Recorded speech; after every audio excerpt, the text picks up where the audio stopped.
Hi, I'm Brian Humphreys, Humphreys Outdoor Power, and I want to go over a very common problem that we have as the snow begins to fall, and a very simple solution to the problem so we can hopefully keep you out of trouble with this.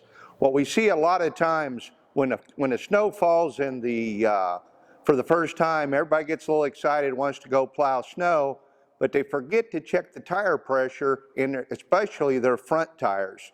As this weather cools down, that air condenses and those tires go a little bit low.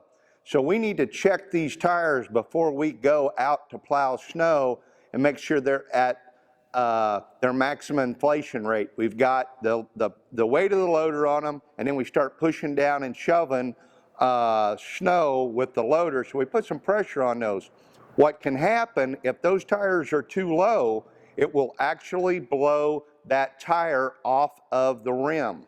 If that happens while you're halfway down your lane, that's kind of a big problem. So we got to jack that tractor up, get that tire to town, and we've got to take it all the way to town to get it fixed. So that's what we're trying to avoid here.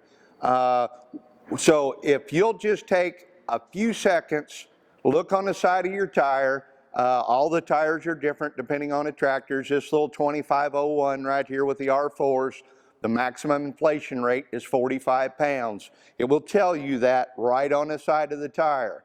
So check that, blow it up to 45 pounds before you start, and you just won't have a problem with that issue. Go ahead and check those back tires too while you're back there, because we don't see it so much on them, but go ahead and check them. And if you keep that tire pressure checked on your tractor, it's just going to make things a lot easier job for you and save you some aggravation.